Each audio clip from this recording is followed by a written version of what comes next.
Listo, ahora ya estamos grabando. Perdón, qué pena. NNV nos tenía una solución. ¿Cuál es la que se te ocurrió? Sí, bueno, le decía al señor Andrés que pues yo estaba haciendo una analogía similar a cómo tener un mejor buscador y pasándolo a términos de Excel sería algo así como buscar H o buscar B. Entonces, pues se reúne toda la información y se coloca una casilla del término a buscar y entonces ese término se busca en la base de datos. Sin embargo, el problema de eso es que la base de datos ya es muy grande y entonces ya no sería práctico. Entonces, pero no tengo la idea, pero pues no sé cómo se desarrollaría, que sería una especie de filtro o haciendo una especie de ingeniería social y pues tener en cuenta el contexto de quien busca, algo así. Mm, Eso sería por ahora. Esa solución que tú planteas, eso es un componente que básicamente lo que estaría haciendo sería un tipo de lematización. Es decir, tú buscas eh, en, un, en un espacio de búsqueda, se le denominan ciencia de datos, mm, un algo, un algo, una palabra, un contexto, una fecha, lo que sea, con respecto a una data que hay, una información que hay. Esa es realmente es un buen ejemplo de un componente interactivo, pero eso se mete un poquito con ciencia de datos. O sea, interesante, interesante. Buena idea. ¿Alguien tiene algún otro? No les dé pena, no mordemos.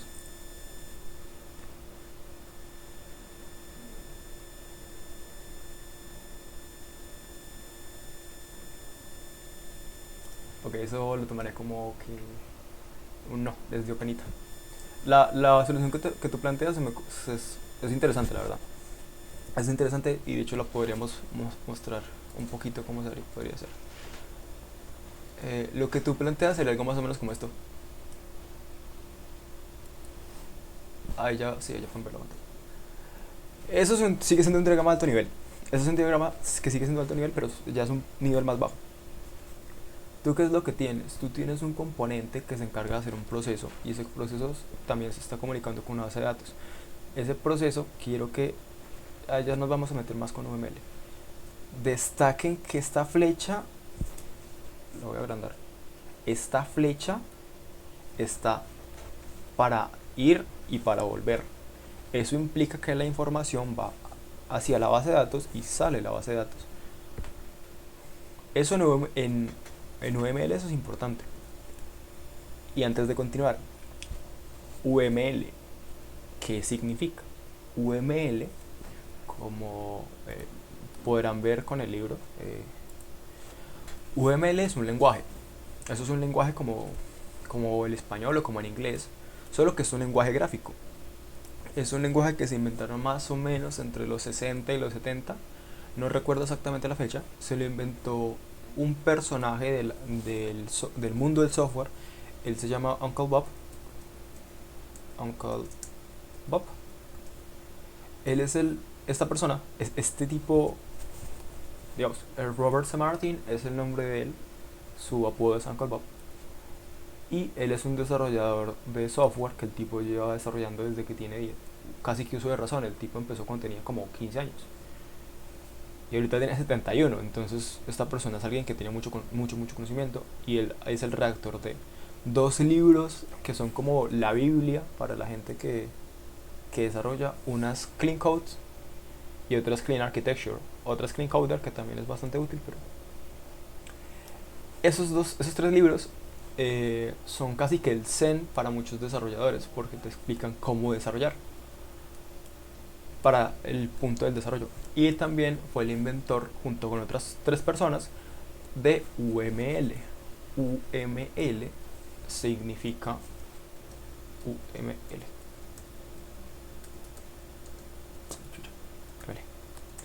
UML es un lenguaje de modelado unificado. Es decir, eso es un estándar para yo poder hacer la representación dura la representación técnica de componentes de software. Una de esas representaciones, hay varias maneras de hacer esas representaciones y hay varios tipos de diagramas. Estos son diagramas, esencialmente son diagramas. Por ejemplo, acá hay algunos, acá hay algunos, acá hay más. Vean que son muy similares a los que les mostraba. Son monigotes, dibujitos de bolitas, cajitas, palitos, que representan cosas. Por acá, aquí hay uno que me gustaba. Este, por ejemplo, es un diagrama que perfectamente podría referirse a un componente de videollamadas o a un componente como el que planteaba en NV o varios componentes así. Aquí hay más, son un montón de diagramas. De hecho, creo que esta herramienta se parece mucho a la que yo uso. Y así, hay un montón, hay un montón. La cosa es que UML ya lleva mucho tiempo existiendo. Entonces, como lleva tanto tiempo existiendo, se han inventado otras metodologías para trabajar sobre UML. Yo les voy a mostrar 3 recursos. Esos 3 recursos me parecen muy útiles, pero no van a usar los 3. Uno de ellos es para cuando ya estén en un stage más adelante. Y los otros 2 son, uno es para contexto y el otro son ejemplos. Entonces, el primero que les quiero mostrar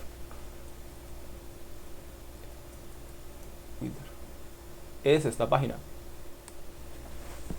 Esta página se llama Refactoring Guru, o como el gurú de refactorizado.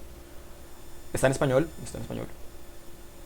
Y esto lo que presenta son varias soluciones como patrones de diseño, que son implementaciones que se hacen con UML, y refactorización, que la refactorización es una manera de arreglar código, entre comillas, de un punto de instancia a otra instancia.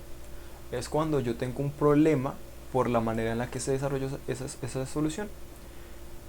Ahí yo es cuando aplico la refactorización, o cuando quiero mejorar algo. También aplica mucho para eso. Los patrones de diseño son soluciones comunes a problemas comunes. Hay un libro que habla sobre eso. Son 48, si no estoy mal, con los que se inició, y luego le extendieron otros 40 y piola. En total ahorita son como 100 y pico. 100 y pico soluciones probadas que dan respuesta a problemas comunes en el desarrollo de software. Esta es la página que les sirve para más adelante. No para este momento, porque pues todavía no están esos problemas. Esa es una solución para los problemas futuros. Este link se los voy a pasar. La otra es una metodología. Esa metodología se llama 4+1, y eso es esta architecture, creo que es. Sí, es esta. 4+1 es una manera de yo hacer UML. Eso es un proceso lógico. Y lo que hace él es que básicamente itera a partir de una solución planteada. Yo tengo, por ejemplo, un proceso de desarrollo o una vista de desarrollo. Luego está la manera de verlo desde el punto de vista físico. Y luego tengo la manera de verlo desde el punto de vista del proceso. Luego está el punto de vista lógico. Y por último están los escenarios. Entonces, ¿cómo funciona esto? No es realmente tan complicado. Volvamos a tomar el ejemplo de la compañía de lápices. ¿Cuál sería la vista lógica ahí? Ese proceso lógico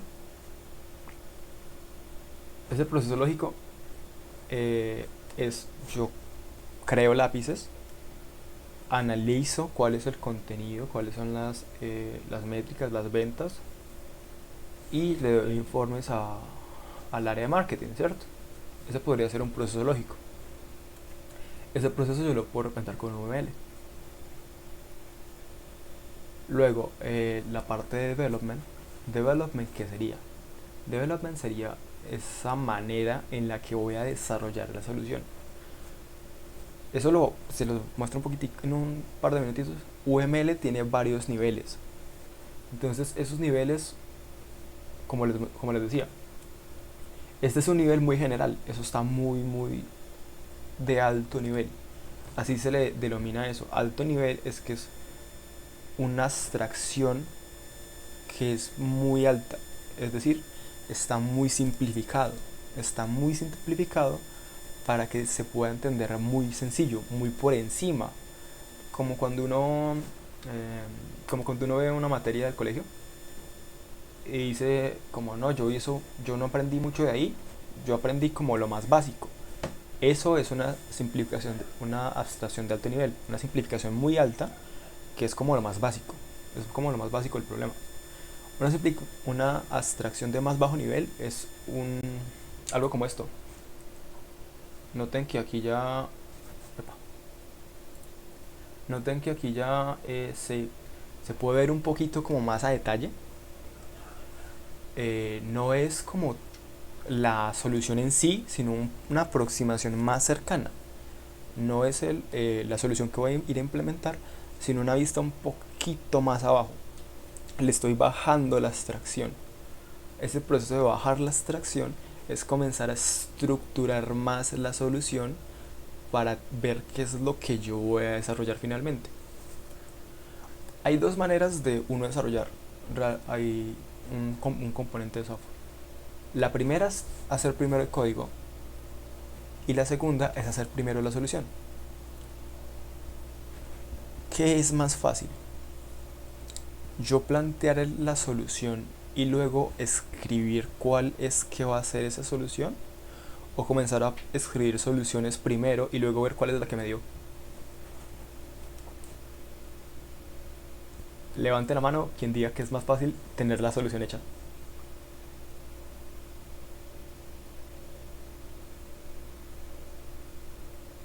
¿Se durmieron o qué?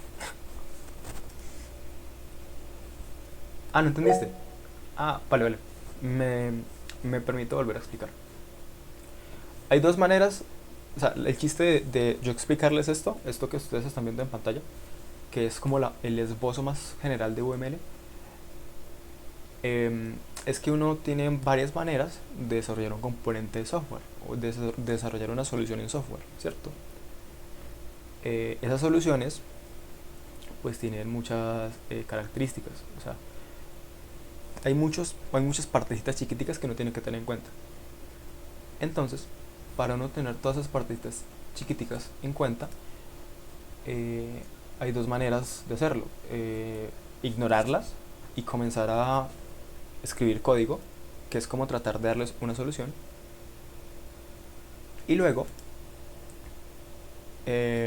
documentar eso. Escribir como cuál fue el proceso que se hizo. La otra manera es yo primero pensar de qué manera lo voy a solucionar, hacer estos diagramas, que es lo que generalmente uno hace, y luego pasar esos diagramas a código. Todos estos diagramas de aquí tienen un equivalente en código. Entonces, ¿qué sería más fácil?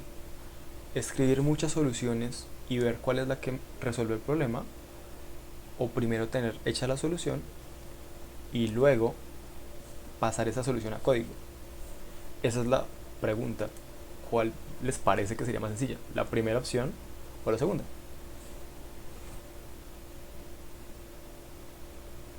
La segunda, exactamente. Eso es lo que uno hace cuando lidera equipos de desarrollo. Uno plantea las soluciones para que sean implementadas. Uno no escribe el código y mira cuál fue la que le dio. Eso es más lento, realmente. Y cuando hay procesos que son críticos, eso implica pérdida de dinero. Y cuando implica pérdida de dinero, ahí ya no es tan cómodo ver cuál fue la solución que sí me dio.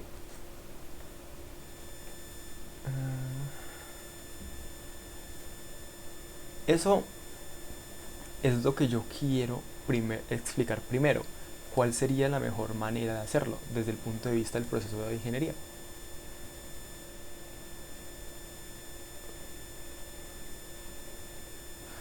La solución basada en prototipos eh, que planteas tú.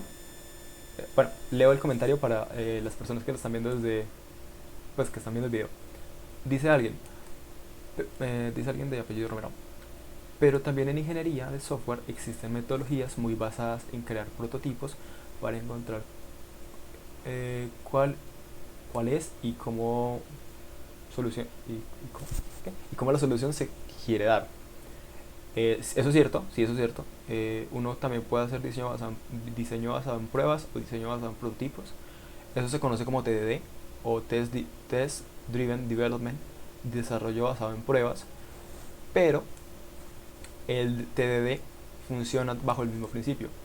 Lo que pasa es que uno con TDD primero plantea la prueba y luego plantea la solución. La solución ahí es lo que cumpla con la prueba, pero para que la prueba cumpla, uno tiene que meet, eh, meet constraints. Tienes que poder cumplir los requisitos mínimos. A efectos prácticos es muy similar. La diferencia ahí es que el proceso de desarrollo es más estresante. Porque el proceso de desarrollo, cuando tú trabajas sobre TDD, implica que tú tienes que plantear la prueba y tienes que entender el contexto del negocio donde tú estás trabajando. Cuando ese contexto no lo entiendes bien, las pruebas te fallan. O bien haces bien la prueba, pero entonces vas a tener errores al momento de la solución. Pues tú planteas la prueba y cuando pasa, ahí ya se aprueba el componente. Pero ese proceso de hacer que pase es lo complicado, porque se gasta mucho tiempo haciendo la prueba. Esa es otra manera de desarrollarlo. Y también está bien, eso es válido, eso es completamente válido. Pero tú puedes hacer las dos cosas. Puedes plantear un desarrollo basado en pruebas, pero pensarte la solución primero.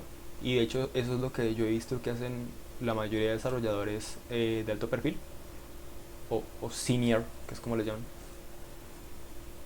Ellos, pues, cuando trabajan sobre TDD, que es la metodología que tú planteas, cuando ellos trabajan sobre TDD, eh, hacen todo el set de pruebas y luego comienzan a pensar cómo hacer el código para cumplir todos los constraints. A algunos les gusta hacer diagramas, otros directamente abstraen el proceso y comienzan a plantear la solución desde cuando están haciendo los diagramas. Eso ya es cuando uno tiene mucha agilidad. Cuando uno tiene mucha agilidad ya puede hacer eso, porque pues ya tiene la cabeza muy cableada para ir solucionando a medida que va pensando también en el desarrollo de la prueba. Esa es una manera. La mejor forma es mezclar las dos.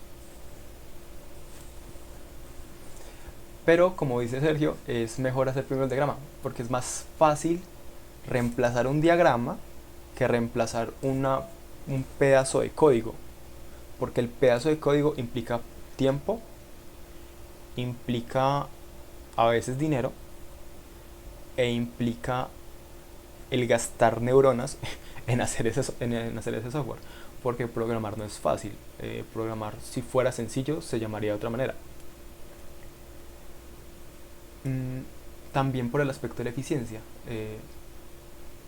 Lo que menciona Sergio me parece realmente muy adecuado. Sí, el montar primero la prueba, bueno, dice Juan Camilo, el montar primero las pruebas hace que se garantice el cumplimiento de todos los requerimientos. Eso es cierto cuando las pruebas que tú montas sí cumplen con el business, con el negocio. Porque ¿qué pasa si yo estoy haciendo un componente como este, que es un componente interactivo? Esa es la solución que plantea NNV. ¿Qué pasa si yo estoy montando el componente, pero yo no entiendo qué es la idea, cuál es el chiste de tener un buscador?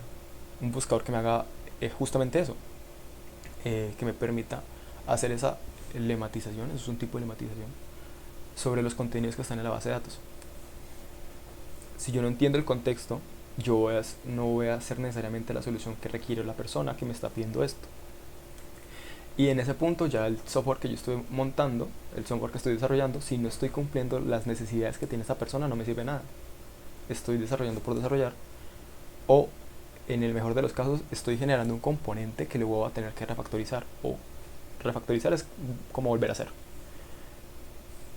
Estoy montando un componente que voy a tener que volver a hacer para que pueda cumplir con las necesidades de esa persona. Esa persona se le conoce comúnmente como cliente. Hay clientes internos y clientes externos, eso es otro tema. Pero es importante que tú tengas ese contexto. que tengas eso en mente. Por eso es que explicaba primero la parte de business. Siguiendo un poquito,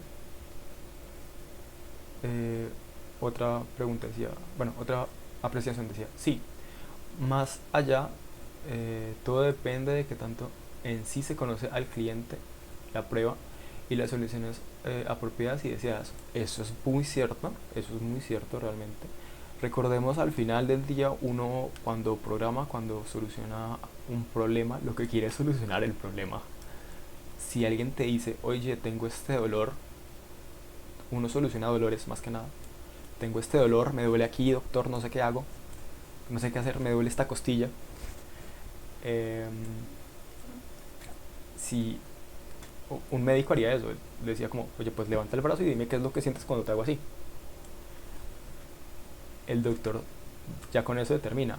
El ingeniero de software o el desarrollador lo que hace es que le dice, oiga, ¿usted por qué le duele ahí? Y comienza a hacerle así y luego le plantea una solución. Le construye una costilla nueva. El doctor la arregla. Entonces, para poder construir esas costillas o construir cualquier cosa, uno tiene que plantearse esa manera. Uno hace una radiografía, que es analizar el sistema desde el punto de vista alto y luego comienza a bajar hasta que llega al hueso y plantea cómo va a pegar el hueso. Ya cerrando este pequeño paréntesis, continuemos con la solución. Este esquema lo hice muy rápido, realmente. Quiero que aprecien lo que les decía. Aquí hay una doble línea. Eso implica que vamos de un lado para el otro, ¿cierto? Ese proceso de ir de un lado para el otro, de estar mandando información y de trayendo información, eso se ve en muchos de los tipos de UML, porque UML tiene varios tipos. Esos tipos es el otro material que les quería dar. Esos UML, creo que es Fourier Most Commons.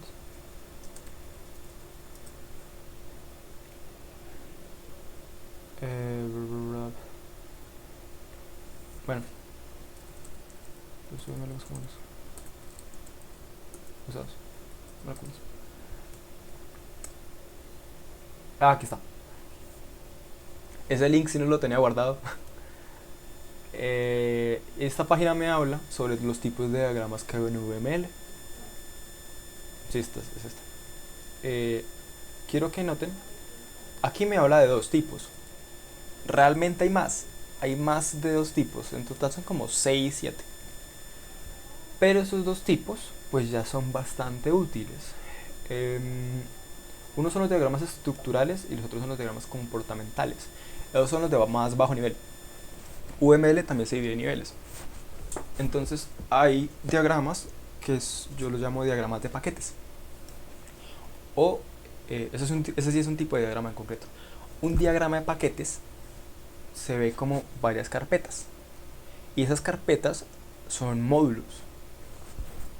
¿Qué es el módulo? El módulo es un pedazo de software que ya viene con todo lo que necesita para funcionar, que yo lo conecto con otro pedazo de software. Y esos dos pedazos de software los puedo conectar con otra cosa.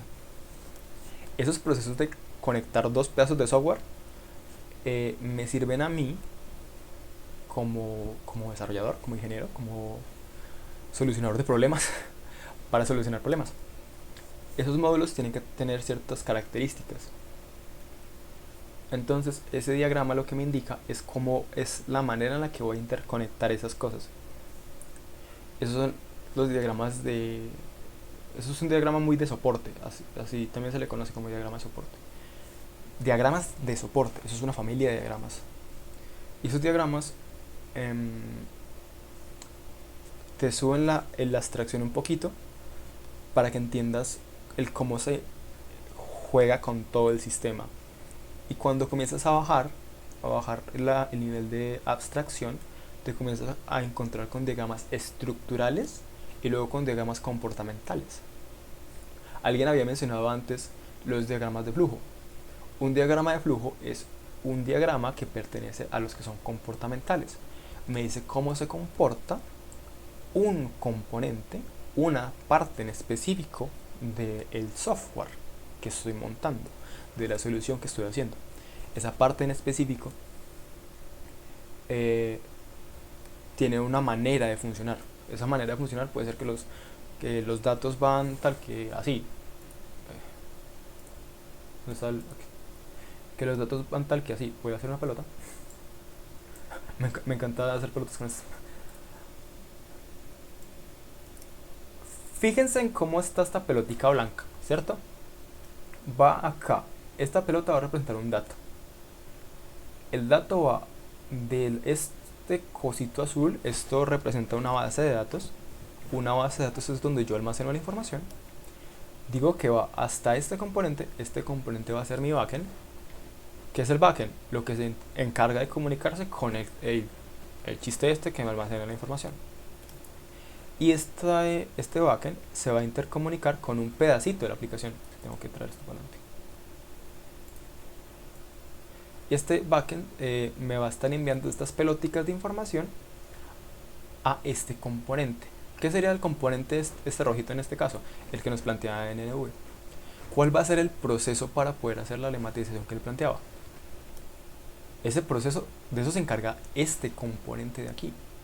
Este trozo de la aplicación, esta abstracción que sería el backend, se encargaría de hacer el proceso que me está pidiendo este componente. Este componente funciona como interfaz. Como una interfaz. Esa interfaz es la cosa con la que yo voy a interactuar. Por ejemplo, yo creo que ustedes tienen de estos trastos. Esto es un celular. Esto es una manera de yo interactuar con varias aplicaciones. Una de esas, por ejemplo, es Jitsi. Yo aquí tengo Jitsi. Me podría conectar con esta cosa y la uso como interfaz para entrar a una reunión. ¿Qué es la interfaz? Es la cosa con la que yo interactúo, lo que yo toco, para poder interactuar con un sistema. Ese sistema pues puede ser una plataforma como Jitsi, puede ser una plataforma como Facebook, puede ser cualquier otra cosa como Draudio. También les voy a pasar el link de Draudio. La idea es que hacer una práctica luego con esto. Y ustedes tienen este componente, ¿cierto? Esa interfaz me permite mandar información. ¿Cómo le mando yo información a esto? Está aquí y pues ahora está aquí. Y ya. ¿Cómo se representa eso? Con la doble flecha. Pero aquí pues puse esta, solamente la flecha de que se envíe información, porque estaba pensando en darle la respuesta sola. Realmente esta debería ser bidireccional. Bidireccional, dos direcciones. Sube, baja, envía, recibe. Acá, cuando ya se envía esa data, él hace un proceso y pide a la base de datos que le regrese otra información. Esa otra información que le va a regresar, ¿qué sería? El paquete de datos ya verificado que este usuario necesita. ¿Esto qué sería? La información ya filtrada, lematizada, que decía NNV. Llega acá. Llega acá. ¿Qué hace cuando llego aquí? Digamos esto. Yo aquí tengo otro componente, este negrito. ¿Y qué va a hacer? Me va a mostrar estos datos. Estos datos se van a mostrar acá. Un ejemplo gráfico de esto, súper sencillo. El navegador. Es lo mismo, realmente es lo mismo. El componente que planteaba NNV es muy similar a un navegador. La diferencia es que el espacio en el que va a buscar no es toda la internet, sino el contenido de una base de datos. Pero realmente la manera de interactuar va a ser la misma. Por ejemplo, si yo aquí busco una palabra en específico, por ejemplo patata, si yo busco patata, me van a salir cosas referentes a patatas. La información en todo el internet referente a patatas es lo que me acaba de traer el buscador. La manera en la que lo hace cambia dependiendo del buscador que yo use. Asimismo con el componente que estamos planteando. ¿Qué es lo que cambia? la información donde va a buscar. ¿Qué es lo que estaría sobre dónde estaría buscando? Sobre esta base de datos. Solamente sobre esta base de datos. Y la información la cargaría en otro componente. ¿Por qué la cargaría en otro componente? Nota, cuando yo me refiero a componentes de parte de una interfaz, es decir, de esta parte visual, de lo que uno ve, de lo que uno interactúa, eh, se refiere a esos pequeños recuadros o esos cuadros de texto o esos cuadros donde uno ve imágenes, esos espacios donde uno puede leer textos, todo eso son componentes.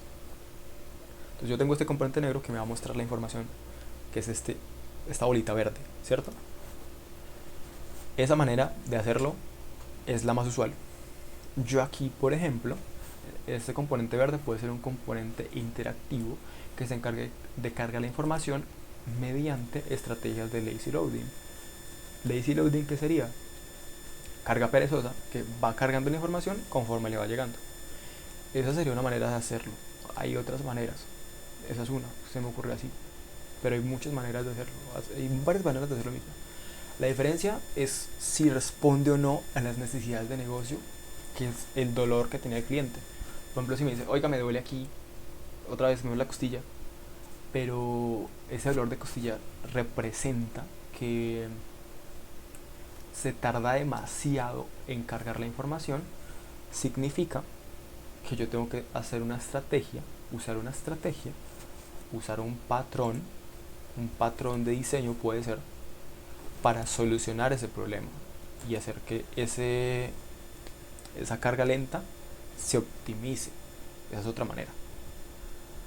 Luego hay otros diagramas por acá. Este es uno.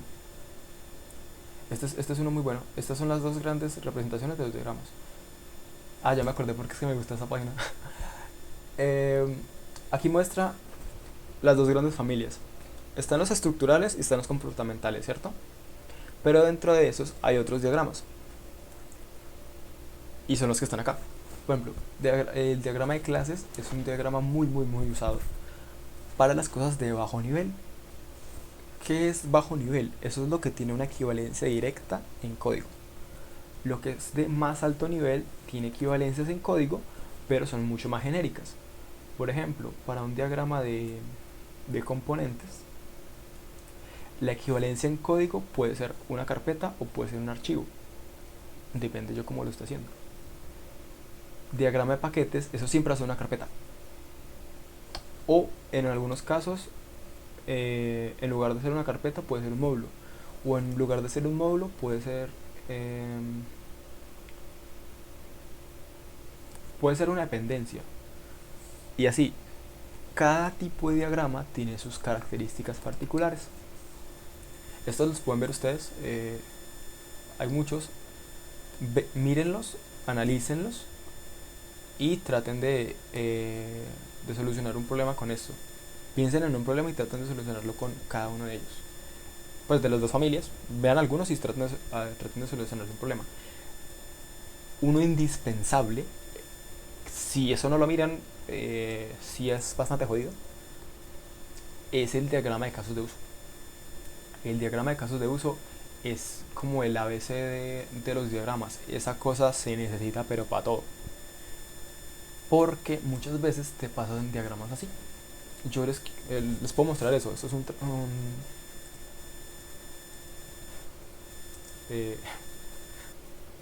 yo también fui universitario en algún momento.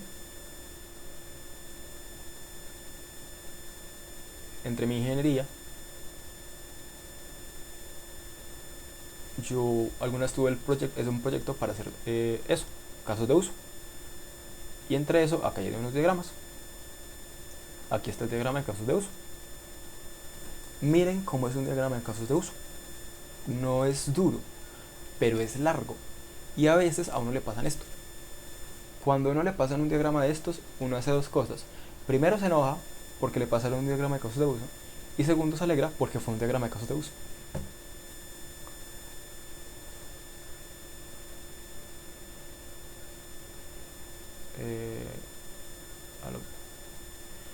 Entonces, esas dos instancias de que primero te enojas y luego te alegras Es muy curioso porque hay mucha gente que los detesta, hay mucha gente que odia cuando le pasan diagramas así, porque lo ven muy genérico y prefieren que les den cosas más específicas. Eh, ay, Dios mío. Cuando te pasan cosas así, como tan genéricas, significa que tú tienes como ciertas libertades para para hacer la solución. Porque esto es genérico y a la vez no, es un concepto un poquito extraño. Miren este diagrama, vean este diagrama acá. Esta es la interacción que representa un administrador para con una plataforma. Y vean, quiero que miren el detalle de lo que está haciendo. Dice, esto es un ente, una persona, que es un administrador. Y dice, oiga, estoy haciendo el proceso de acceder al módulo de administración. Vean el lenguaje. Dice, accede al módulo. Ahí el lenguaje es técnico. Este tipo de diagramas no están hechos para las... Sí, no, están hechos más para los desarrolladores que para las personas normales, para los que no son, para clientes pues. Y vean el proceso que hace, comienza a desglosarlo todo. Y aquí me muestra una serie de opciones, me muestra el estereotipo de módulo y así. Miren que describe con palabras qué es lo que está haciendo. Y así, como va por pasitos. Luego, por ejemplo, acá, estos son estereotipos. Los estereotipos sirven para definir algo con como de una manera un poquito más específica. La mejor cosa que uno puede hacer antes de empezar a programar es ponerse a hacer el diagramita este. El diagramita este cuando está la posibilidad de hacer este. En otros casos, uno primero inicia con otros. Por ejemplo, aquí tenía otro ejemplo. Dije, por ejemplo, dos veces. Este es un diagrama de flujo. Este es el que habían mencionado anteriormente por ahí en el chat. No recuerdo quién lo dijo. Este tipo de diagramas lo que hacen es que me muestran cómo es que van a ir los datos. Hay un montón de memes con esto. Pero me dice, oiga, yo voy a hacer este proceso. Las cosas que son como burbujas son o preguntas o son procesos que inician. Y luego los rombitos, los rombos estos, tienen como dos vías. A la derecha es que dice que sí, a la izquierda es que dice que no. O al revés, depende, uno también le puede poner ahí como que, pues yo aquí puedo agregar un texto que diga sí y aquí un texto que diga no, o al revés, y ya. Eh, por por por nomenclatura, muchas veces uno dice como si es sí a la derecha y no a la izquierda, pero eso es completamente de uno. Por ejemplo acá, esto muestra cómo es el flujo de datos para hacer login a una plataforma. Y aquí me dice, ingreso, dos puntos. Y eso generalmente dentro del rombo una pregunta. ¿Es el usuario un administrador? A la derecha es que sí, si es administrador entonces accede a la parte para administrador y si pues pasa al módulo de administración. Este diagrama está un poquito incompleto, aquí debería tener una opción de que si no ingresa pues que se debería volver a login. Si no es administrador es porque es cliente y si es cliente pues tiene la vista del cliente, la página que va a ver el cliente. Y así, hay varios, si quieren les puedo pasar esto. Esto es un ejemplo que yo hice para un trabajo de la universidad. Si quieren se los puedo pasar. Levante la mano. O sea, con que al menos uno lo haga, lo paso. Listo, ya con eso. Se los puedo pasar, no hay lío. Eh, También va a quedar en el repo, ¿vale? Importante decir que este es un sistema de una librería. Era una librería simple, nada complejo. Y muestra cómo es el proceso para hacerlo. Igual es súper aconsejable que busquen estos. Ellos los pueden encontrar en internet. Otro que a mí me parece muy útil si tú vas a hacer frontend Si tú te quieres dedicar a la parte de desarrollo de interfaces, o lo que llaman frontend también, yo recomiendo mucho usar el diagrama de máquina de estados, aprender a usar los diagramas de máquina de estados. Porque en frontend tú siempre tienes una cosa que se llama estado o state. Y el estado o state es... Bueno, eso es un poquito difícil de explicar así sin un diagrama de estados. Pero el state es como el en dónde va esta pelotica. ¿Se acuerdan que el proceso, la pelota inicia por acá, sigue aquí, luego acá y luego al final carga aquí, ¿cierto? Miren que realmente cuando llegó aquí es cuando empezó a interactuar con la interfaz. Pero desde acá él ya empezó a hacer un proceso que es el de encontrar esa información. Entonces, cuando está en este punto, esta interfaz de acá, el rojito ya sabe que la información va acá, porque no le ha llegado. Si no le ha llegado es que todavía se está procesando. Hay un montón de como, si no es esto, entonces es esto en entorno de web. Eso pasa bastante. Por ejemplo, si no está aquí es porque todavía está acá.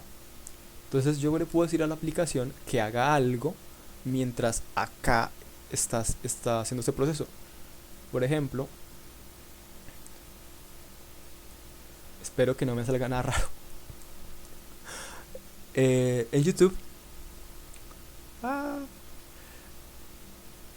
¿qué pasa si yo me paro sobre un video? Por ejemplo este. Miren que el estado cambió. El estado inicial es que me muestra una imagen. Cuando yo place over the frame, cuando me paro sobre el frame, sobre esta cajita, él comienza a reproducir una preview del video. Y pasa con todos. Cuando me paro sobre ese, cambia ese estado. Ahora el estado comienza a hacer esa preview, ¿cierto? Y esa preview también viene con un caption, con unos subtítulos. Ese proceso de estar haciendo eso es un cambio en el estado general para un componente específico. Cada componente, esto también se denomina componente. Recuerden, si estoy hablando de interfaces, el componente, la palabra componente se refiere a esas cajitas. Esas cajitas son los componentes. Entonces este componente cambió a hacer reproducción de la reproducción de esa preview. Ese proceso uno lo esquematiza, o sea, lo define pues con el diagrama de máquina de estados. Cuando uno ya entiende hacer frontend no se hace nada complicado. Antes de entender que es una máquina de estados, el frontend es una cosa horrible. A uno le duele la cabeza y no sabe como por qué el componente no quiere hacer lo que uno quiere. Pero es por eso, porque es más fácil entender primero qué es lo que el estado debería hacer y ya a partir de eso comenzar a programarlo. Otro diagrama que es muy útil es el de secuencia, y otro que a mí personalmente me parece muy útil es el de paquetes y el de objetos. Esos son como los que a mí me parecen más útiles y los que yo resalto. Pero realmente todos tienen su utilidad. La cosa es que uno no los alcanza a usar todos, porque realmente UML sirve para hacer más cosas además de solamente software. Entonces hay mucha facilidad para que él te ayude a estructurar tus ideas. Cuando tú ya tienes estructuradas tus ideas, ya no hay límite en lo que tú puedes hacer como desarrollador, como programador. O como programadora, claro. Perdón que me refiera como siempre como en términos de niño, pero pues yo soy niño, entonces hay desarrolladoras que pues yo conozco algunas desarrolladoras, no conozco a gran cantidad, porque nervios. Y yo he visto algunas que ellas por alguna extraña razón, no entiendo por qué, a ellas les queda más fácil entender el diagrama de estado, el de la máquina de estados y los diagramas de secuencia. Yo he visto que ellas tienen una facilidad para eso, no sé por qué. Y para ellas es particularmente útil cuando ya también entienden los diagramas de interacción. Estos diagramas de interacción, esta es la parte más jodida para un frontend. Esta es la parte más jodida para un frontend. Porque el diagrama de tiempos es jodido. De entender, no tanto. El diagrama per se no tanto. El cómo se aplica lo que es más difícil. Y el diagrama de comunicación también es un poquito extraño a priori, pero cuando ya lo entiendas, lo usas muy fluido, porque no es complejo. Es difícil de entender, pero no es difícil de aplicar. Y así con estas secciones. Vean que hay varios y realmente aquí se pueden agregar otros más. Hay más diagramas además de estos, y uno los puede mezclar. Tomando eso, voy a arrancar por uno que es el de objetos. Y voy a dejar esto ahorita acá. Entonces, hay un concepto en ingeniería de software que se le llama paradigma. Eso es un concepto de la programación realmente, que se llama paradigma. Un paradigma en programación es una manera de programar. Eso yo lo aprendí de un doctor en clases de mi maestría. El tipo nos decía que cada paradigma es básicamente una manera de pensar. Y JavaScript tiene soporte para varias de esas maneras de pensar. Por ejemplo, una manera de pensar es la manera de la aproximación funcional. La manera funcional es muy relacionada con la matemática. Entonces, veamos por ejemplo una serie de Fourier.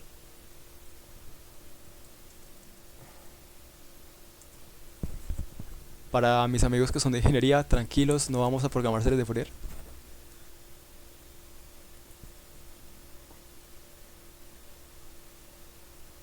Una serie de Fourier es esta expresión matemática. Vean que es... O sea, uno lo mira y eso parece una cosa con patas, pero no, esto no es tan duro. O sea, se ve feo, pero no es tan duro. El paradigma que más se acerca a la solución de este tipo de problemas es el paradigma funcional. Hay una página, si quieren se las paso, que es muy útil para algoritmia. Se llama Rosetta.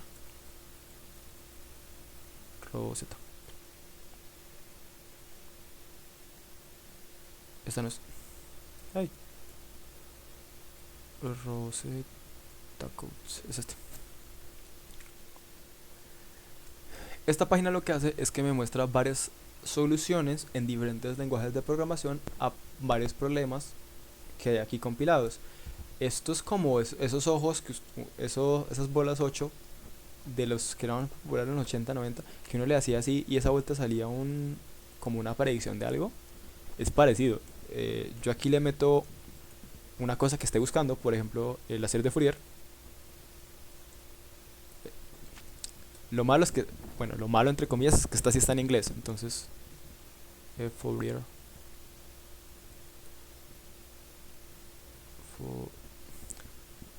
El nombre de este man no me acuerdo cómo era. Fourier.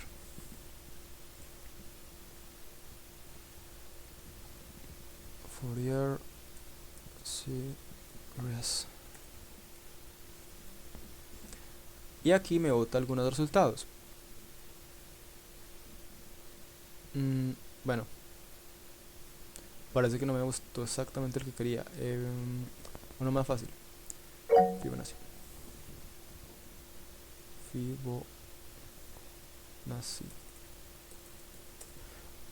Dios mío. Veamos el de Fibonacci. Fibonacci es otra función. Esta es más facilita. Fibonacci. Vean esta. Esta es una serie matemática. Y esta serie es básicamente esta función de aquí. Si yo me voy al Rosetta Code, aquí me va a mostrar varias soluciones, aunque bueno, esto es para el Fibonacci Heap. es parecido. Veamos si está... Ah, no está en Python. Eh, no está en JavaScript. Veamos la de Python. Vean que acá esto me muestra una aproximación. Pues eso es una solución realmente. Eso es una solución para hacer la serie de Fibonacci. Pues Fibonacci Heap. Desde Python. Y quiero que vean que acá está usando ciertas cositas. Miren, detallen que aquí dice class. Ah, ¿qué quieres decir? Gracias, señor Andrés. Es que yo también, pues como un paréntesis grande, estaba pensando en un problema que es el de las damas en el tablero de ajedrez. Entonces yo quería saber si usted me podía colaborar y cómo pasar la solución que podía plantear al lenguaje de programación. Pronto conoce el problema y es eh, colocar en un tablero clásico 8 damas de tal manera de que ninguna de ellas se coma o se capture. ¿Sí? O sea, con el tablero totalmente vacío, que ninguna de ellas se pueda comer a la otra. Entonces, ese problema lleva a una escala mayor, es decir, no solamente de 8 por 8 un tablero, sino de más, de 100% escaques o cuadritos del tablero de ajedrez. Entonces, el problema es que se colocan inicialmente unas damas en un punto inicial. eh, digamos, 5 damas ya están con una posición inicial y las otras uno sí tiene la opción de colocarlas. Entonces mi solución sería algo así como cernir arena, algo así como aleatorio, tirar las damas y que en cada casilla pues se cayera una, pero no lo tengo ahorita muy bien eh, estructurado. Pero podría agregársele la siguiente solución, que hay otro jueguito que es que no sé si me extienda mucho, por ahí un minuto nomás, que hay 3 variables. Una, digamos que hay los nombres de personas. El otro es el nombre de la comida y el otro, la variable, es el nombre de la bebida. Entonces se entrecruzan, por decirlo así, 3 matrices. Y pues entonces cuando hay una respuesta positiva, pues por descarte se tachan las demás. Y Ah, esa es una... pues eso sería más o menos como la idea, si de pronto me logré expresar adecuadamente. Gracias. Espérate que se me mueve esto. Ya. El último es un problema de heurísticas. Ese es un problema que es del ámbito de la inteligencia artificial que se puede solucionar con una metodología que se llamaba heurísticas o metaheurísticas. Eso es el espacio de búsqueda para ese problema, así se denomina a la solución. Si son 3 matrices, depende de la cantidad de dimensiones que tenga la matriz. Es la multiplicación de la dimensión de cada una de las matrices por sí mismas más el número de matrices. Ese es todo el espacio de búsqueda. Y dentro de ese espacio de búsqueda lo que tendrías que hacer es usar un algoritmo que te busque un punto de solución óptimo. La matemática de 2 bits, la matemática binaria, no te puede dar una solución exacta. Si el problema es de más de... Si el problema está alrededor de las 100 dimensiones, ya la matemática de 2 bits no te puede dar la solución exacta, pero te puede dar una buena aproximación mediante el uso de metaheurísticas. Otra opción es un algoritmo de inteligencia artificial, pero tampoco te va a dar una solución cierta, pues la mejor solución el 100% de las veces. Eso tiene una probabilidad del 90 y pico por ciento cuando tú entrenas el algoritmo, dependiendo de cómo lo hagas, de que te responda una buena solución. Eso es estadísticamente poco probable que la respuesta sea mala. El problema de las 8 reinas, si tú lo haces por fuerza bruta, tienes este número de posibilidades. Tienes este número de posibilidades en cálculo, que esto excede la cantidad máxima que tiene un entero. El entero en bits, del espacio de memoria de un entero es más grande, más chiquito que este número. Entonces ahí te peta, el computador explota. Si lo quieres hacer por fuerza bruta, mírate esta página de Wikipedia. Mírate esta página de Wikipedia que te habla un poquito sobre el problema. Te habla un poquito sobre el problema desde el punto de vista matemático, o mira si alguien lo ha resuelto en Rosetta Code. Hay varias opciones más, realmente.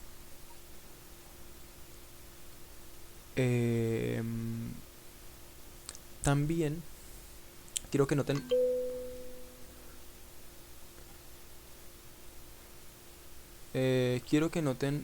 que acá, en esta aproximación a solución, aquí hay una palabra reservada que se llama class. Una palabra reservada son esas palabras que aparecen de un color diferente. No sé si anotan que aquí está como en verdecito. Eso es una clase. Y quiero que miren que aquí, acá, si se fijan que acá hay un diagrama que dice diagrama de clases y que hay otro que dice diagrama de objetos. Esos dos son un poquito parecidos. El diagrama de objetos es para pasar el mundo real al mundo de la programación. Eso es un diagrama de bajo nivel. Y el diagrama de clases es para hacer algo muy parecido a eso, pero desde un punto de vista algo diferente. Vamos a centrarnos en el de objetos, porque me parece que es un poquito más estructurado. Si ustedes pueden después desarrollar todo a partir de objetos, sería mejor, pero igual la otra opción es hacerlo de manera funcional. ¿Cómo es la manera funcional? Se los voy a mostrar con un pedacito de código.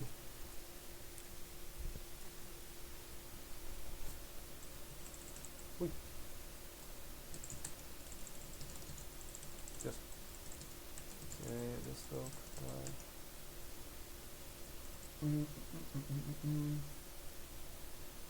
Un pedacito de código que tenga eso puede ser en el de Machine Learning. Ya. Quiero que observen este. Este es un proyecto que creo que está con... sí, este es de React. Este es de React.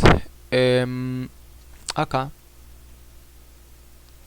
Vean esta forma de hacer una solución. Esto está un poquito más complejo. Este es un poquito más complejo de lo que quiero que vean, pero lo va a plegar un poquito. Véanlo así.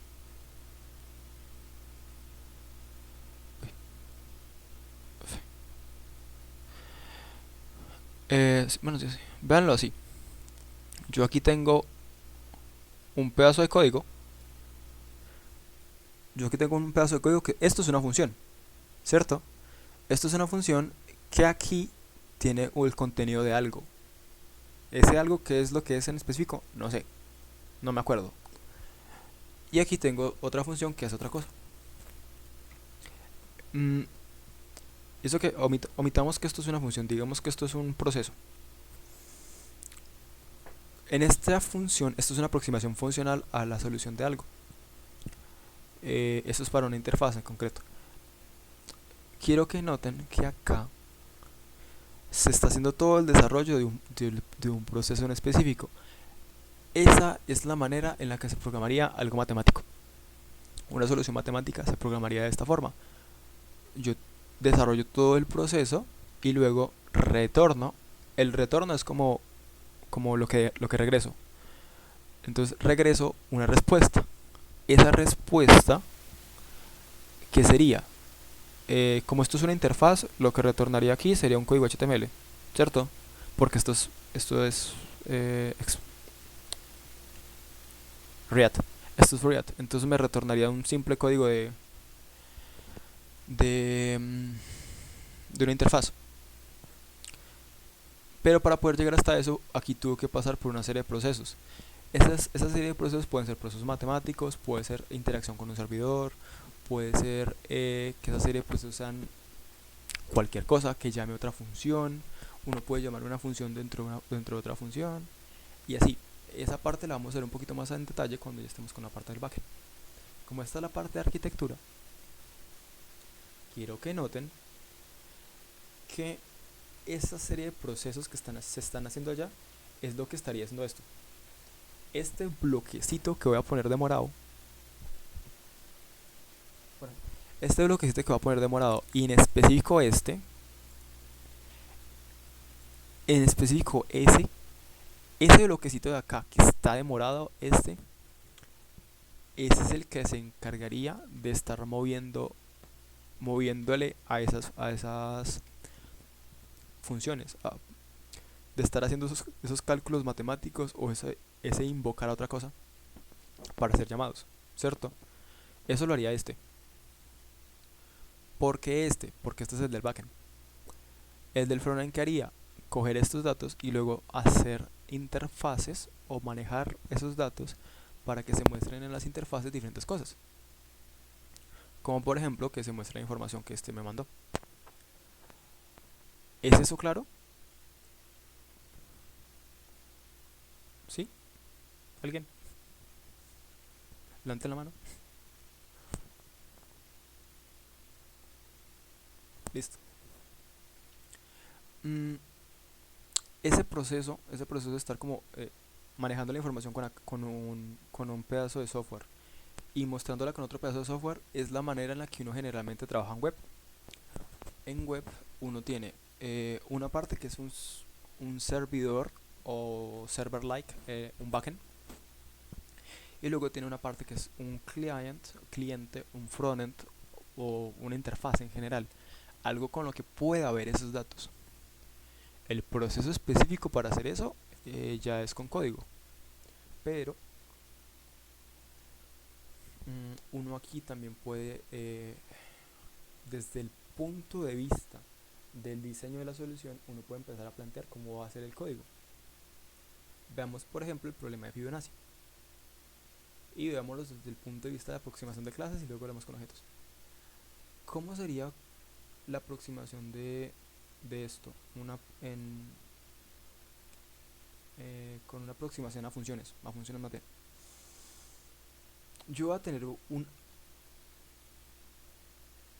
pedazo de la solución. Este no es la mejor manera de hacer un ejemplo con UML, entonces pues, porque el problema es muy sencillo.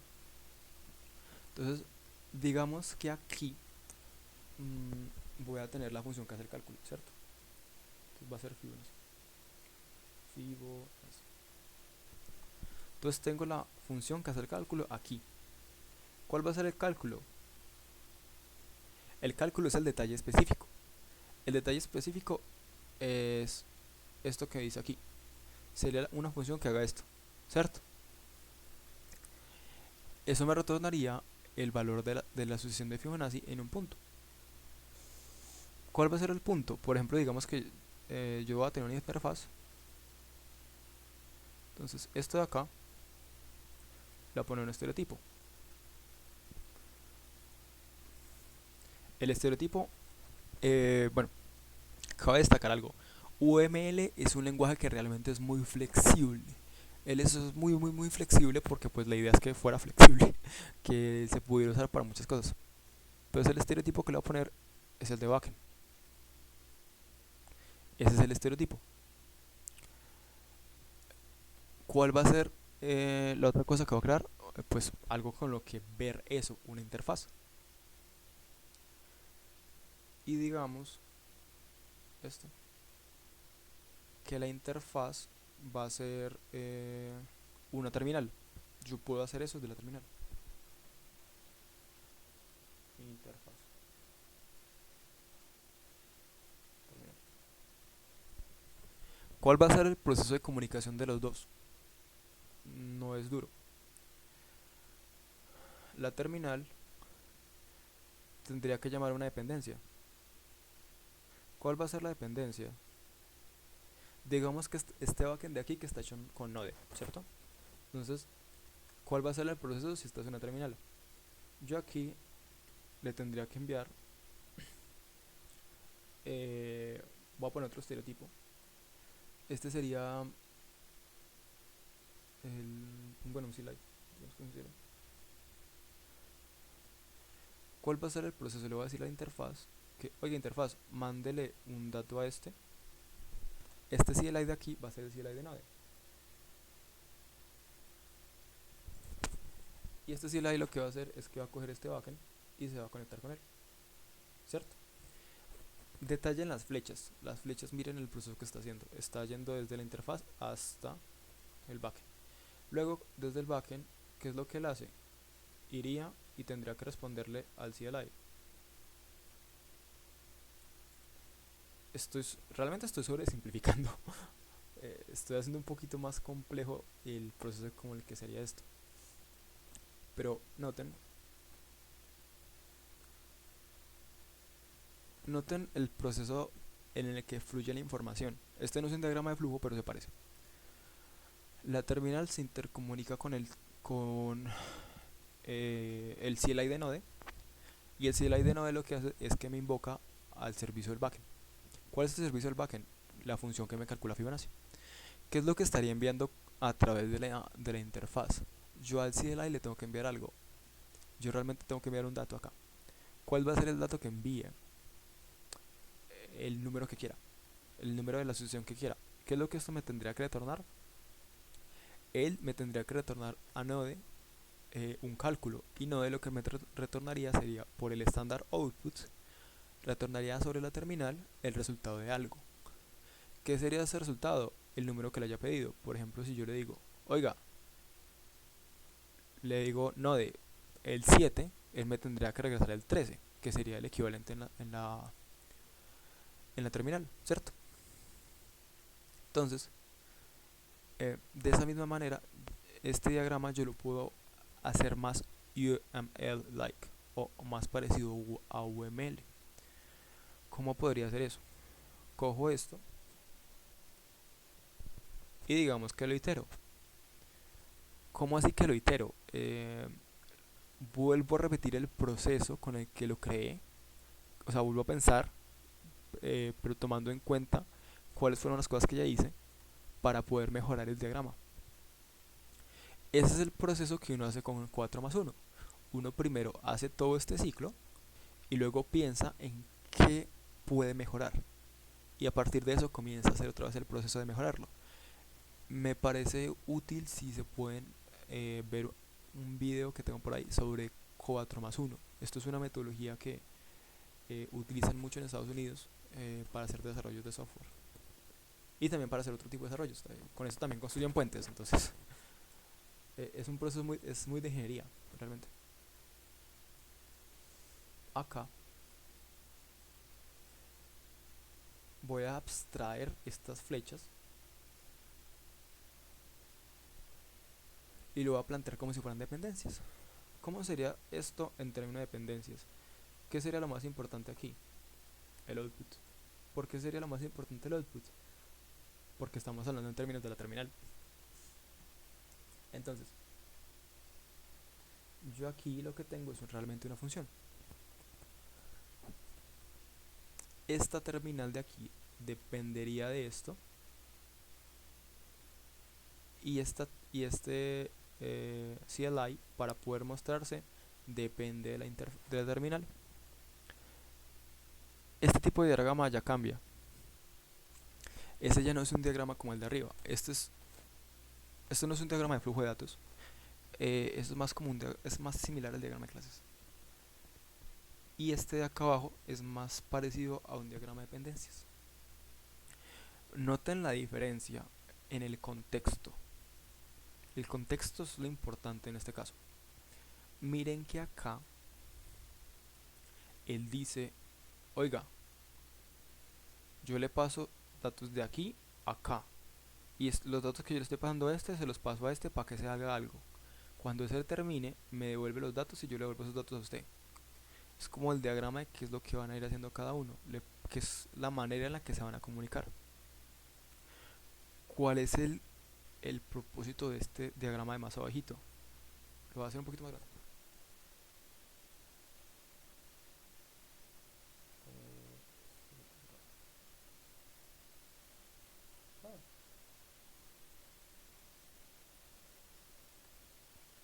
¿Cuál sería el propósito de este otro diagrama? Él dice, yo tengo una interfaz, ¿cierto? Esa interfaz depende ¿de qué? Pues no depende de nada la interfaz. puede existir sin hacer un proceso en específico, a diferencia de Node. ¿Cuál es la dependencia que va a tener Node para poder funcionar? Node funciona sobre una terminal. Entonces, ¿cuál es el contexto en este caso? Él dice, para yo poder existir necesito que una terminal me invoque. ¿Y cómo funciona con la parte del backend? Para que la terminal pueda mostrar la información, necesita que se corra un script. Si se corre con Node, pues se corrió con Node. Si se corre con Bash, pues se corrió con Bash. Si se corre con Python, pues se corrió con Python. La salida que va a tener eso va a seguir siendo en la terminal. Entonces, la terminal va a depender del script para poder mostrar la información. Ese sería como un diagrama de dependencias. Es parecido a un diagrama de dependencias. Miren que estos dos cambian, pero en el contexto. Realmente los nombres son incluso los mismos, porque cogí, copié y pegué las cajas. Pero esas cajas yo las puedo abrir más. Yo les puedo hacer un zoom. ¿Cómo le hago un zoom a esto? Por ejemplo, puedo hacer un zoom a Node. ¿Y qué pasa cuando le hago un zoom a Node? Cuando yo le hago un zoom a Node, lo que me voy a encontrar va a ser la arquitectura de Node.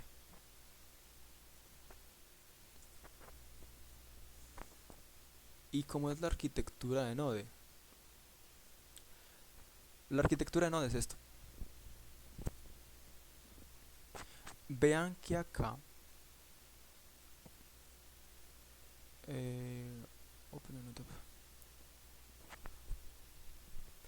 vean que acá lo que esto me está mostrando es otro contexto. ¿Por qué el contexto es diferente aquí? Porque de lo que me está hablando esto es de cómo funciona esta caja. Entonces, esta caja funciona así. ¿Sí lo entienden? Esa caja, si yo la... Es como si cogiera una lupa.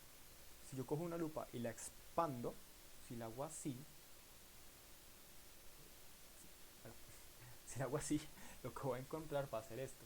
Este diagrama con la arquitectura de Node. Lo mismo pasa si yo hago lo mismo con la terminal. Si yo expando la terminal, ¿qué me voy a encontrar? Que la terminal está compuesta de una ventana, que está compuesta de un shell, que ese shell tiene ciertas características y tiene un lenguaje que se llama bash, que dentro de ese shell uno tiene varias utilidades para hacer muchas cosas. Por ejemplo, tiene los comandos, tiene los CLIs, tiene las maneras de matar procesos, tiene hypervisors, tiene supervisores, tiene variables de entorno, tiene un montón de cosas. Eso es una arquitectura muy, muy, muy grande. Ahí ya es muy complejo verlo. Y por la parte del script, que es lo que uno vería si uno le hace zoom. Si uno le hace zoom así, súper hasta el archivo, lo que va a ver sería algo como esto: el código. Un código más sencillo, porque pues esto es para un heap, esto es otra cosa. Entonces, al hacerle zoom a ahí sí me encontraría con el código que uno hace. Entonces, esos niveles de abstracción me permiten poder entenderlo más fácil, porque imagínense que yo tuviera que explicarles a ustedes como todo esto, toda esta cosa en este grafiquito en negro, para decirles que eso se comunica con la terminal. Sería muy duro, o sea, ya estaría muy complicado y llevaría mucho tiempo. Entonces pues no, uno lo abstrae, lo hace más sencillo. Con el código hay una particularidad. Con el código uno lo puede diagramar a manera tal de que si yo le hago zoom a pueda haber algo como esto.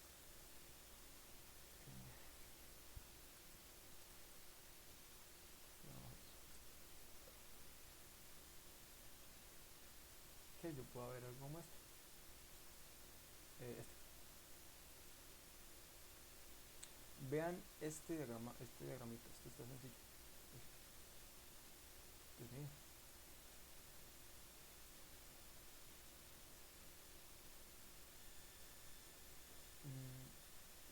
Acá. Vean este diagrama acá. Acá hay un repositorio y hay dos computadoras. Eso es de lo que me está hablando.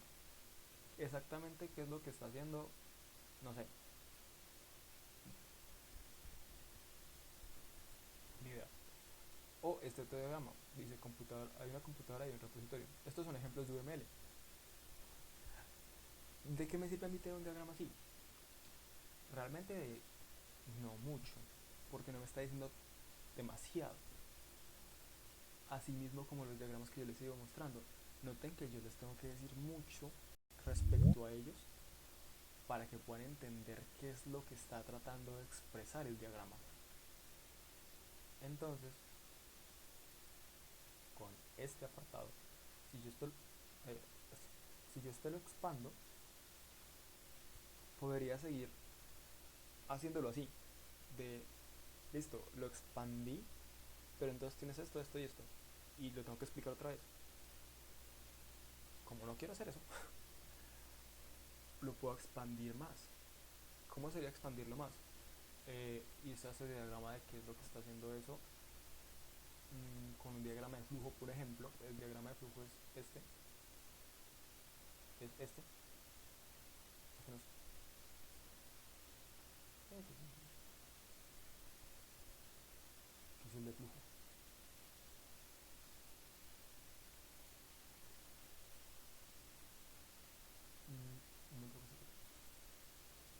Un diagrama de flujo que sería un diagrama como este, que me dice como está esta opción o está esta opción y tal. O también lo puedo expresar como, como las partes que se van a usar. Noten que realmente a partir de este diagrama aquí, yo ya puedo programar, porque esto es una condicional. Y esa condicional me dice, bueno, desde aquí, este proceso puede ser perfectamente el nombre de una función. Y esa función lo que haría es que pues recibe unos datos, porque esto es un diagrama de flujo de datos, y a partir de una condicional me dice si el usuario es de tipo administrador o si es de tipo cliente. Hace la distinción con esa condición. Y con esa condición yo digo, bueno, ¿qué es lo que le va a regresar? ¿Qué es lo que le va a retornar? ¿Le va a retornar un panel de administración o le va a retornar el layout? La página principal, la vista principal. Esa posibilidad pues uno ya la puede tener a partir de este. Y así, hay, pido disculpas, creo que traté como de hacerle más zoom de lo que podía. Pero realmente hasta este tipo de diagramas es donde tú más utilidad le puedes encontrar. El de objetos, el diagrama de objetos, también te puede dar una vista como esta. Vean que esto realmente ya es una función. Esto ya es una función. Esto de aquí ya es una función. Pero un diagrama de objetos te puede dar un contexto más específico con exactamente qué es lo que tienes que poner, pero el problema es para problemas más complejos. No se puede hacer con algo tan sencillo como la función de Fibonacci. Ahí el problema tendría que ser un poquito más duro. Por eso es que está como me está sobrepensando realmente. Bajo ese contexto, digamos que yo quiero diagramar este con objetos. ¿Con objetos cómo sería? Esto es un backend y esto es un frontend, ¿cierto? Bueno, este azul es un frontend. Entonces, esa manera de hacerlo es un poquito más específica y se hace con un tipo de diagrama específico que está acá. ¿Ves? Creo que es este. Sí, es este. Para diagramar con objetos uno utiliza esta cajita, el de que dice clase. Y aquí, por ejemplo, puedo poner backend. Y lo que dice file, esto de aquí, ¿qué es lo que salen siendo? Esos salen siendo las variables que van a ir dentro de ese objeto. Para las personas que no entiendan qué es una variable es como cuando uno está jugando a esos, esas imágenes que tienen dos flores y un 3 y luego dos, dos flores diferentes y un 4 y luego tres flores diferentes y otro número. Es básicamente lo mismo. Una variable es algo que te va a almacenar información. Solo que este diagrama en concreto, sirve para que tú puedas estipular cuáles son las variables que vas a usar, como cuáles van a ser esas flores y cuáles van a ser los métodos. ¿Cuáles son los métodos que voy a usar? Sería básicamente las cosas que yo puedo hacer con eso. Eso es como por ejemplo con un carrito. Hagamos ese ejemplo. Bueno, sí, hagamos ejemplo. Digamos que aquí tengo un carro, ¿cierto? Quitemos el backend, digamos que aquí tengo un carro. ¿Qué tiene un carro? Un color. Un color que el color generalmente es un texto. Tengo un motor, que un motor generalmente este tipo motor. ¿Dónde está? Ay, Dios.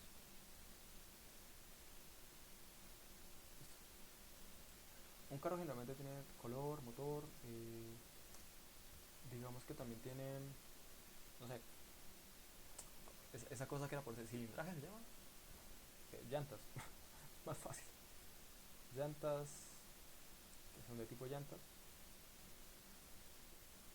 o una placa, que la placa es un texto básicamente. ¿Yo qué puedo hacer con un carro? Me puedo estrellar.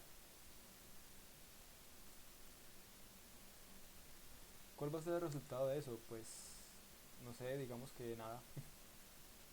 El resultado de eso va a ser plata. Si yo me estrello, pues me van a cobrar un montón de plata. Puedo manejar y puedo dejar. Puedo manejar. Que para yo manejar, ¿qué necesito? Gasolina. ¿Y qué obtengo cuando manejo una nueva posición?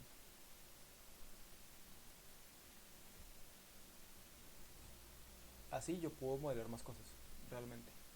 Pero noten que este es un ejemplo un poquito más complejo que el que les quería plantear. El que les quería plantear era demasiado sencillo. Mm, Acá noten dos cosas. Texto, un texto es muy genérico. Como es una cosa tan genérica, los lenguajes de programación conocen los textos por otro nombre. En JavaScript, esos son strings. Un motor, un motor ya es una cosa que no es tan sencilla. Lo mismo unas llantas, esas dos cosas no son tan sencillas. Como eso no es tan sencillo, uno tiene que crear una nueva clase para poder interpretar, para poder hacer que el lenguaje entienda qué es un motor o qué es una llanta. Los lenguajes son herramientas, pero no son genios. O sea, esto sería un string. Y estos serían dos acciones, dos métodos que yo puedo hacer con eso. Por ejemplo, creamos aquí la clase de motor, que tiene cosas. Esto voy a dejar esto en vacío. Tengo la clase motor y tengo la clase llanta. Llanta. Vean que la manera de interactuar de estos dos es que yo, para poder crear un carro, necesito motor, necesito llantas, ¿cierto? Un carro sin llantas pues no se mueve. Tengo esos dos ahí, ¿cierto? Entonces, yo puedo seguir modelando así. Puedo modelarle más y más cosas y le puedo agregar más y más detalle a cada una de estas partes. Eso con el término de autos. Hoy la tarea. Siempre va a haber tarea. Eh, es que hagan este ejemplo, este de acá. Intenten hacerlo con un diagrama de estos, un diagrama de objetos, donde cada uno de esos trocitos del software es un objeto. Por ejemplo, la base de datos, esto es lo que se encarga de almacenar datos, ese sería un objeto. El backend, que es lo que se encarga de manejar los datos y de comunicarse con la base de datos y luego comunicarse con la interfaz, este de aquí sería otro objeto. ¿Cuáles son los métodos que va a tener? O sea, ¿cuáles son las acciones que yo puedo hacer con esa cajita? Ustedes me dicen. Y lo mismo con la interfaz. La interfaz sería otro objeto. Serían en total tres objetos. ¿Qué es lo que puede hacer la interfaz? ¿Qué variables necesitaría la interfaz? Y qué acciones, qué métodos podría hacer la interfaz. Intenten hacerlo, piénsenlo. No es realmente esto no es complicado. Y eso sería como la tarea para la siguiente clase. Igual la vamos a redactar en el canal. Em, Respecto a este, les voy a también pasar el libro que les mencionaba. Les voy a pasar la metodología 4+1, la página para esta página. Los diagramas también se los voy a pasar. Estos son insumos, son ejemplos. Si alguien quiere hacer el diagrama de... Bueno, mejor dicho, este también tiene el mismo reto extra. La primera persona que se pueda montar todo el sistema con este diagrama, que este es el diagrama de casos de uso, asesoría personalizada. Eh, También hagan el diagrama de flujo. Háganse el diagrama de flujo para este problema. Recuerden, el contexto es que yo tengo aquí una interfaz que me sirve como para hacer un filtro. Y ese filtro, pues básicamente lo que hace es que se comunica con el backend para que la base de datos me pueda traer una información en específico. Y para eso tiene que lematizar. Exactamente el que es lematizar, no importa. Hagan de cuenta que es como buscar un texto. Es como buscar un texto dentro de una base de datos. Dentro de un montón de datos, dentro de un montón de archivos.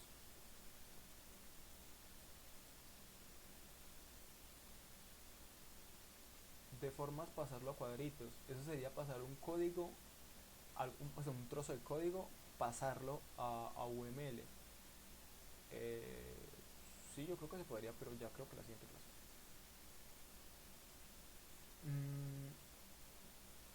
Así, la idea es que lleguen a este que es el diagrama de objetos. Este diagrama más genérico, no sé, planteenlo, este diagrama genérico, plan, planteen, planteenlo y háganse estos otros dos diagramas, el diagrama de flujo y el primero que haga hagan carrera por el que se haga la primera persona que haga el diagrama de clases. Ya con eso terminaríamos la sesión de hoy. ¿Alguien tiene alguna pregunta?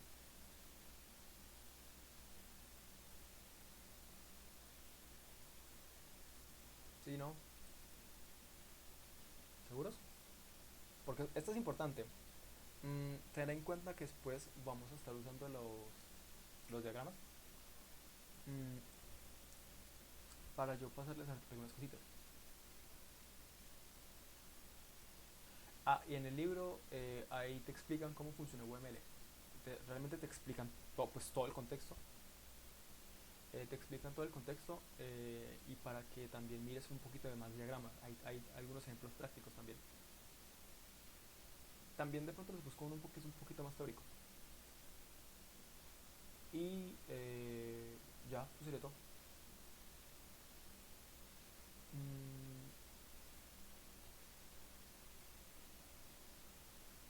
Listo. ¿Alguna otra pregunta? Levanten la mano.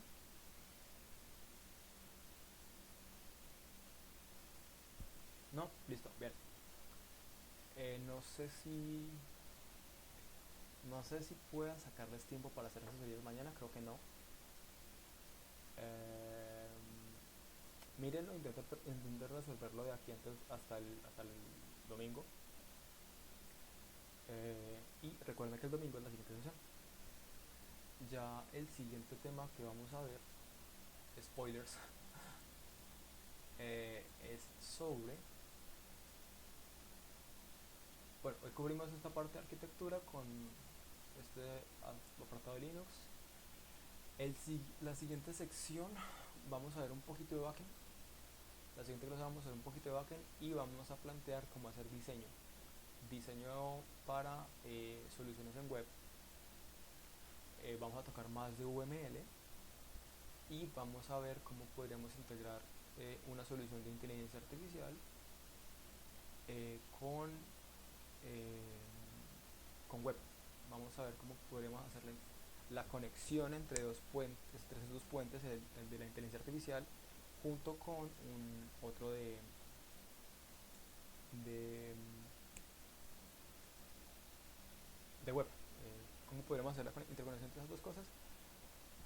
El domingo creo que tenemos una intervención de, de un desarrollador de software. Él, la parte de API se ve con el diseño. Él es el creador y maintainer de una distribución de Linux que se llama Linux Criollo. Es una persona realmente muy alto perfil. eh, Creo que lo vamos a tener mañana, el domingo, perdón. Y el lunes creo que nos habla un investigador. Él es un investigador que se dedica pues a eso, al área de la investigación. Y creo que vamos a tener una pequeña charla por parte de él para el lunes. El domingo, la de esta persona que es el desarrollador de Linux Criollo, él nos va a dar el webinar que habíamos quedado sobre sistemas de Linux, sobre cómo instalarlo. Pues porque el tipo básicamente trabaja mucho con eso. Y ya, pues con eso terminamos. Otra vez agradecemos a nuestros queridos Ubuntu members. Otra vez, mil gracias Sergio por existir. Recordad que el bootcamp viene por parte de Ubuntu Colombia y de la comunidad de Forest. Ya con esto terminamos por hoy y que tengan una buena noche.